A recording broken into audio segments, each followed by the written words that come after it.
Goeiedag en mag die Here jou seën met hierdie gedagtes en die beloftes uit God se woord. Gedagte 5 vandag. Ek is 'n kind van God, want deur die bloed van sy seun Jesus is ek verlos en is al my oortredinge vergewe. Dis wat ek glo, want die woord van God self beloof my, dis die waarheid. En wat van jou? Dalk is daar iemand wat nie saamstem nie, maar ek hoor die volgende deur die woord van God, daar in Efesiërs 1 vers 7. Deur die bloed van sy seun is ons verlos en is ons oortredinge vergewe, kragtens die ryke genade van God, wat hy God in al sy wysheid en insig so oorvloedig aan ons geskenk het.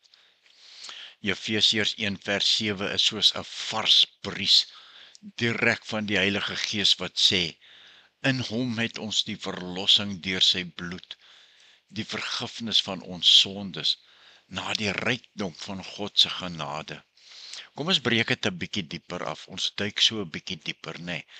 Verlossing deur sy bloed, van Efesiërs 1 vers 7. Dit beteken dat Jesus se offer aan die kruis die prys vir ons sondes betaal het en ons teruggekoop het van die slawerny van sonde. Dis wat Jesus aan die kruis kom doen het. Dit is soos 'n losprys wat ons bevry van die greep van sonde en die gevolge daarvan. En wat van vergifnis van die sondes wat die vers van praat? Dit is nie net 'n kom uit die tronkkaartie, nee, dit is 'n volledige uitvee van ons lys wat ons skuld en straf verwyder. Ons word nie meer deur ons foute gedefinieer nie. Dit is die genade van God wat hy self bewerk het. En dan sê die vers nog verder, volgens die rykdom van sy genade. God se genade is soos 'n eindelose oseaan. Dit is oorvol van liefde en vriendelikheid. Dit is nie net 'n eenmalige vergifnis nie. Dit is 'n voortdurende, oorvloedige en 'n vrygewige liefde wat ons hele lewe transformeer.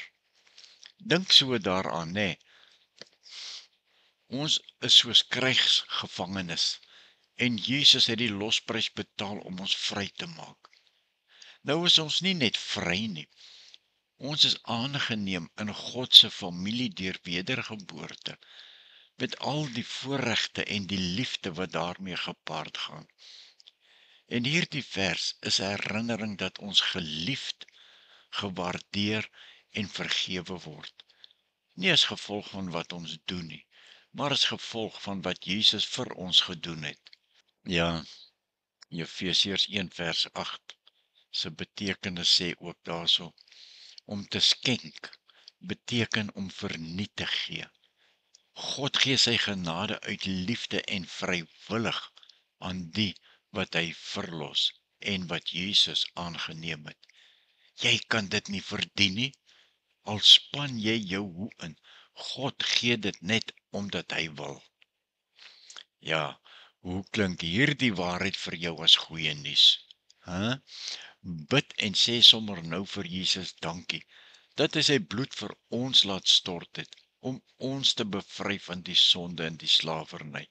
Dink jy nie Jesus verdien hierdie gebed nie? Seën en vrede vir jou, kind van God. Amen.